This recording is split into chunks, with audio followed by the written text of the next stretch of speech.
é seu Deus agora. Olá, terráqueos! Hoje a gente vai saber se o glúten é um alimento inflamatório e se realmente existem alimentos inflamatórios. Então, se você tem dúvida disso, fica nesse vídeo até o final que a gente vai entender tudo sobre esse assunto. Mas antes, eu vou te pedir para deixar o seu like, se inscrever no canal se você ainda não é inscrito e ativar o sininho para não perder nenhuma notificação. Bora lá! Inflamado. Você que está assistindo, está constantemente inflamado. Os glútens da vida, os glúteos, os açúcares da vida estão acabando com você. Todos os seus problemas são causados pelo pó branco que você usa para fazer o pão. Isso vai acabar com você. Você deveria viver de luz. Fotossíntese é o futuro. Você já viu uma planta com alergia? Você já viu uma planta com a síndrome do intestino irritado? Nunca viu. Por quê? Porque plantas fazem fotossíntese. O futuro do mundo é você que está assistindo fazendo fotossíntese. Eu sou Emílio Garcia, você está no Babalologia e para mais dicas nutricionais, continue nesse vídeo. Uma coisa que a gente tem visto acontecendo com cada vez mais frequência em vários locais, mas potencializado pelas redes sociais, é um negócio chamado de terror nutricional. É aquele processo em que uma pessoa escolhe um tipo de alimento, escolhe uma forma de comer, seja ela açúcar, seja ela trigo, como o bastião do glúten, seja carne, seja qualquer coisa que vocês conseguirem imaginar, e colocar todos os problemas que uma pessoa tem de saúde nessa conta. Então eu vou pegar os problemas intestinais de uma pessoa e vou falar, isso acontece porque você come a coisa A, ou porque você come a coisa B, ou porque você come a coisa C. São essas coisas que estão te causando problema, portanto, ao cortar isso da sua dieta, você vai resolver todos os seus problemas de saúde. Então, o seu problema de saúde é causado pela inflamação que o alimento A ou o alimento B causa em você. E uma coisa que é importante a gente dizer é que, em alguns casos muito específicos, isso pode ser verdade. Então,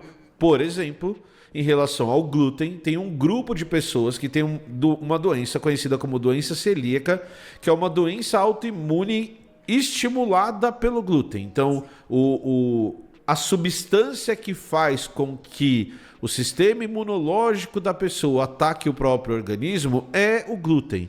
E as pessoas que têm doença celíaca têm uma doença muito séria. Tem um trabalho muito interessante, por exemplo, que mostra que as paredes do intestino de uma pessoa que come glúten e tem doença celíaca são praticamente destruídas. As vilosidades, que são dobrinhas na membrana plasmática das células do intestino, elas diminuem em quantidade para quem tem doença celíaca. Um outro grupo que pode ter um problema com glúten são pessoas que podem ser alérgicas a glúten, tá? Pegar essas exceções, que são exceções mesmo, e transformar em regra, dizendo que tal substância, como por exemplo o glúten, vão inflamar o seu organismo e, portanto, você vai ter a doença A ou a doença B, não faz sentido do ponto de vista biológico.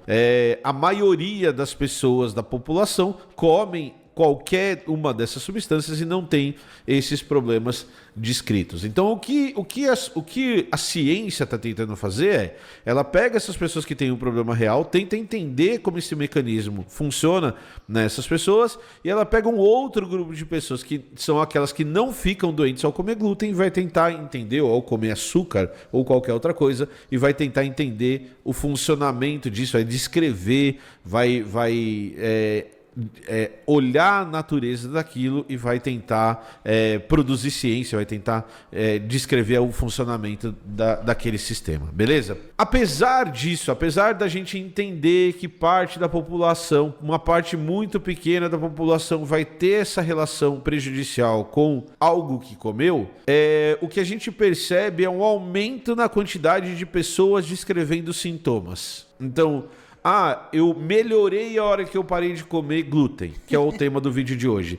E a hora que eu voltei a comer, eu voltei a me sentir estufado, eu tive diarreia, eu tive uma série de problemas, então a culpa disso é do glúten. Então eu vou mostrar aqui para vocês 2 artigos ligados a uma síndrome chamada de síndrome do intestino irritável, que causa diarreia, que causa desconforto abdominal nas pessoas, e a gente vai tentar entender, no caso específico do glúten, mas a gente pode expandir para outras coisas, se o glúten é realmente o vilão e se as pessoas realmente têm aquilo que elas descrevem, tá? Então, Spoiler. Não. O primeiro trabalho é um trabalho que vai analisar o papel do glúten como algo que vai disparar essa síndrome do intestino irritável, que a pessoa vai ter essas dores abdominais, uma alta produção de gases e também vai ter diarreia. E esse trabalho é bem interessante porque ele vai pegar o fato de que quando a gente está comendo alguma coisa com trigo ou algum alimento que tenha sido produzido com trigo, ele não necessariamente vai ter só glúten. Então a gente olha para uma pessoa que tem doença celíaca, que o caso é o glúten mesmo, e a gente tende a entender que o problema para todos os outros casos são o glúten. Então o artigo, ele está na descrição do vídeo, ele vai discutir o papel do glúten nessa síndrome do intestino irritável. Antes do Emílio começar a falar, eu acho importante explicar para vocês o que é o glúten. O glúten é a proteína que tem em alimentos como trigo, malte, centeio, cevada e aveia. São esses 5 grupos de alimentos que contêm glúten. O glúten, que é essa proteína, ele é formado durante um processo mecânico. Então, toda vez que você sova a massa, ou seja, você fica lá amassando literalmente a massa, ela forma essa proteína que é o glúten, que faz o pão ficar mais aerado. E é isso que é o glúten. O glúten é uma proteína presente nesse tipo de alimento. Que está ligado a uma sensibilidade a determinados tipos de alimento. E o que eles discutem no trabalho é que não necessariamente é o glúten do alimento que vai causar essas reações. Então a primeira coisa que a gente precisa entender é que comer um pão é algo que não tem só glúten ali dentro. O pão só não tem glúten. Ele vai ter uma série de outras substâncias que podem causar uma reação alérgica. Por exemplo, eu estava lendo um artigo outro dia bem interessante que fazia uma comparação entre o trigo produzido nos Estados Unidos e o trigo produzido produzido e usado na Europa. E além de diferenças genéticas básicas, o trabalho também mostrava que dependendo do tipo de agrotóxico que você tivesse para produzir aquele trigo, você poderia ter reações alérgicas diversas ligadas àquilo. Então, apesar de ter algumas evidências anedóticas no que eu vou falar, tem algumas pessoas que relatam que quando vão para a Europa, quando vão para a Ásia, inclusive, tem menos problema com trigo do que quem mora nos Estados Unidos. Então, nesse trabalho aqui, o que eles fizeram foi uma revisão que juntou trabalhos de duplo cego com o uso de trigo na alimentação, e eles perceberam que não necessariamente as pessoas que relatam ter a síndrome do intestino irritável por causa do trigo têm quando você faz o teste duplo cego. E a hora que você vai testar o glúten propriamente dito, as pessoas não necessariamente são alérgicas ou vão ter algum problema com o trigo. Então é bem interessante a gente perceber que a gente olha para o glúten como um grande vilão, mas não necessariamente o glúten por si só é um vilão. E aí a gente tem um segundo trabalho que foi publicado na Lancet, que é uma das maiores revistas de medicina do mundo. Eu leio os artigos, não trabalho com intestino, mas eu leio os artigos. E aí o que eles eles pegaram pacientes não celíacos, então isso é super importante a gente lembrar. Existe um grupo de pessoas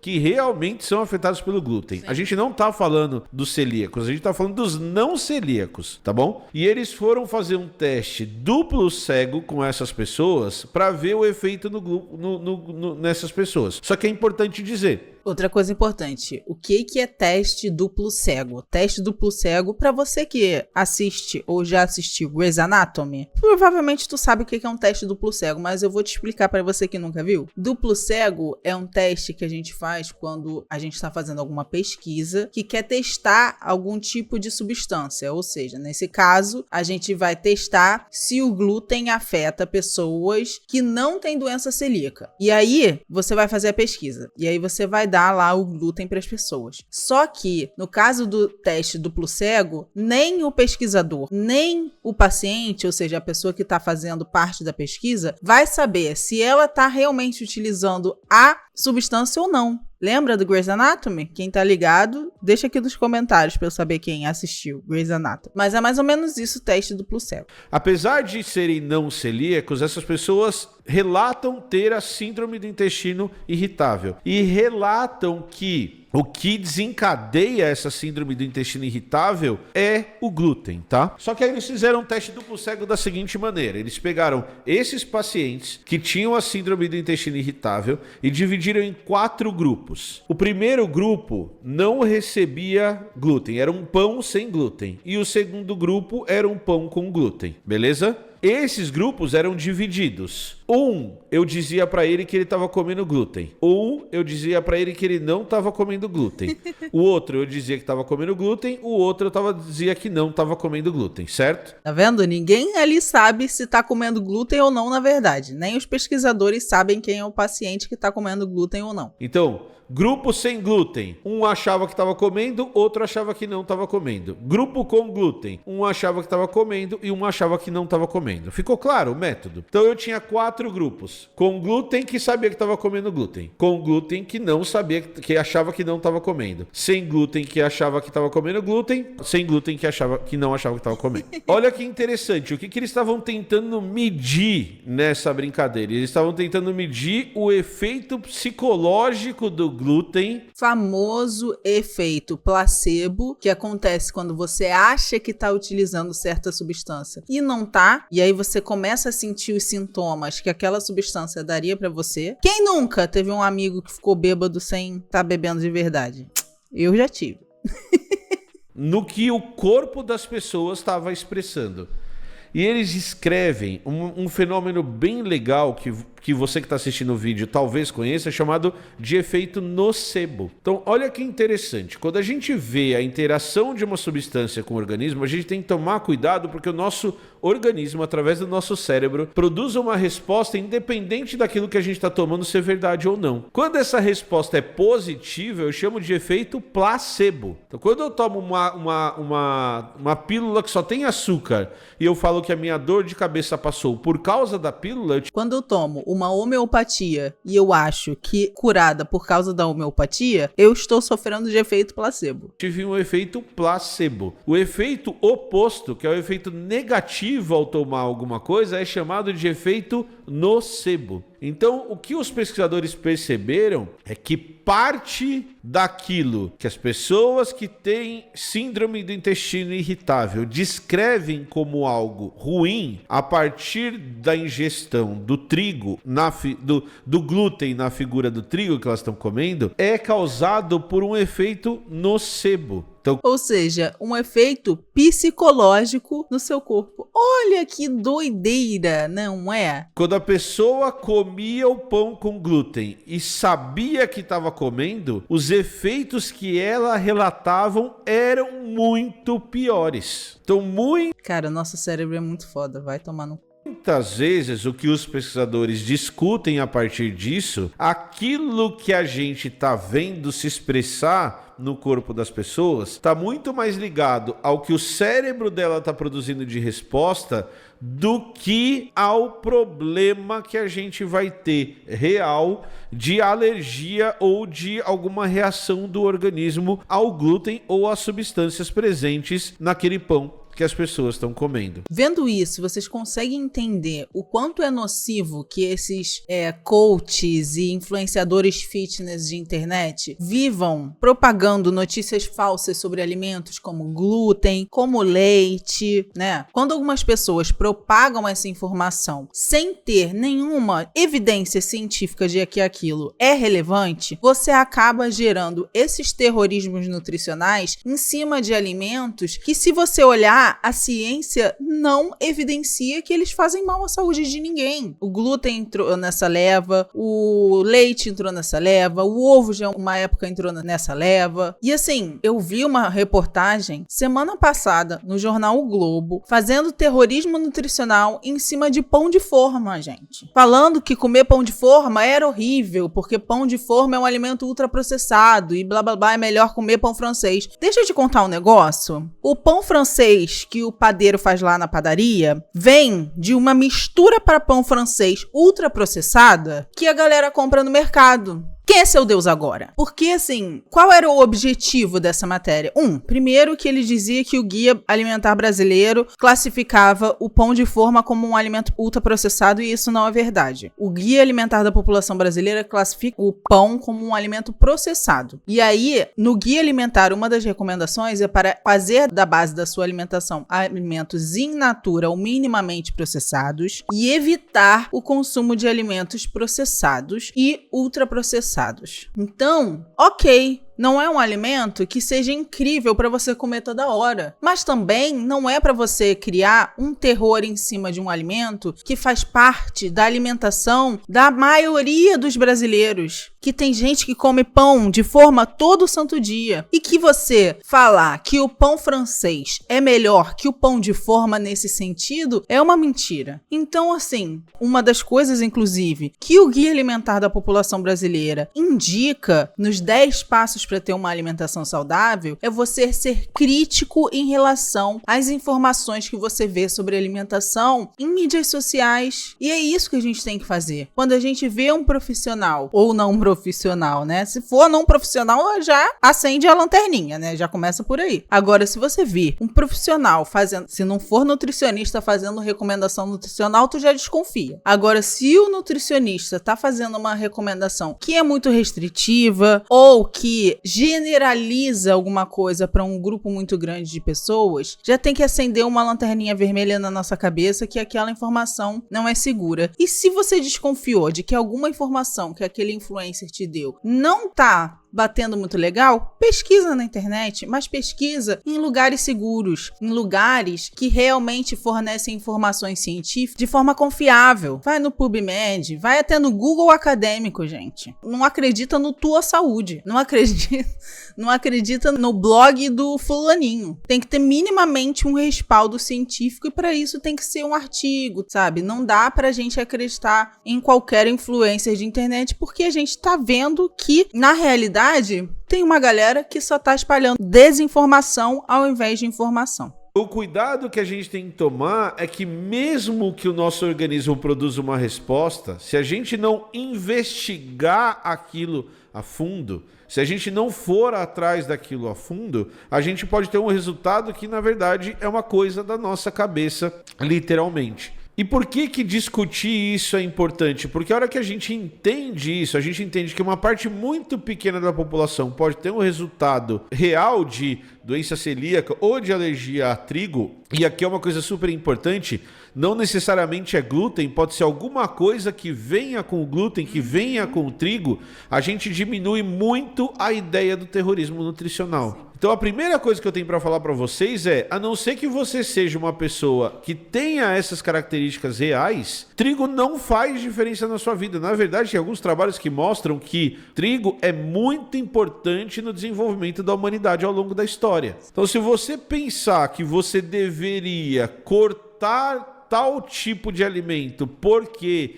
isso faz mal para o seu organismo, isso vai inflamar o seu organismo, isso vai gerar uma resposta imune do seu organismo que não deveria gerar, provavelmente isso não é verdade. Porque por si só, esses alimentos não têm nada de errado.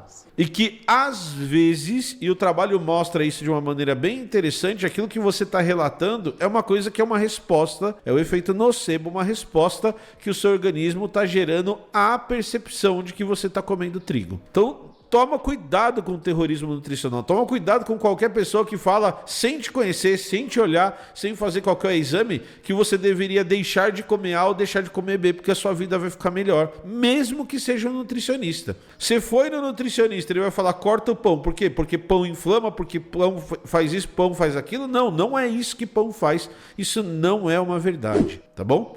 Então tomem cuidado com o terrorismo nutricional, porque, desculpa, o glúten não te faz mal, a não ser que você tenha alguma coisa mais séria. E aí talvez você devesse procurar um médico para te ajudar com isso. É isso aí, Emílio. Sempre, sempre, sempre procure um profissional. E se o profissional te der esses alertas, troque de profissional. Procure um profissional que não faça esse tipo de coisa. E, gente, a nossa mente influencia o nosso corpo de tantas formas. Por isso que a gente fala de efeitos somáticos, que são efeitos que são gerados pelo nosso cérebro, mas que acabam fazendo efeitos físicos no nosso corpo. Não sei se vocês sabem, mas tem uma doença que se chama síndrome do coração partido, que é literalmente quando você sofre alguma perda muito grande, quando tem algum sofrimento muito grande na sua vida, isso pode afetar o seu coração, para vocês terem noção do quanto a nossa mente influencia no nosso corpo. Também tem outra situação, que é como se fosse uma histeria coletiva, não é esse o nome científico. Tem um episódio de House que mostra isso também. Um episódio que eles estão no avião e uma pessoa começa a passar mal, e aí de repente todo mundo do avião começa a passar mal e ter os mesmos sintomas daquela pessoa. Mas na verdade isso só aconteceu porque as outras pessoas estavam mimicando, ou seja, imitando inconscientemente os sintomas daquela pessoa que estava passando mal primeiro. Então, assim,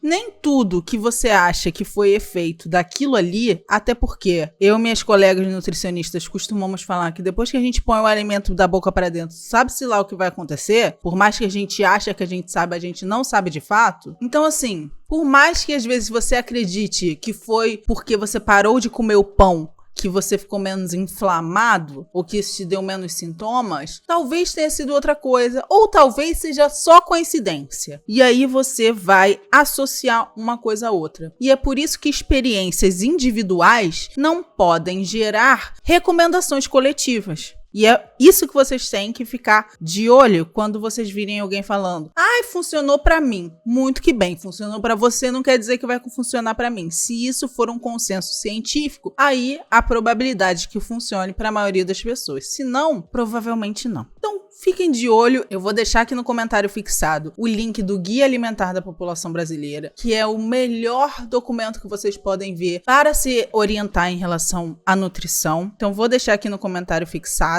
E se você chegou aqui, já deixa o seu like.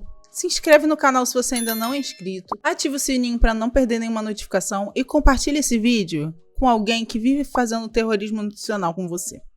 Beijos, até o próximo.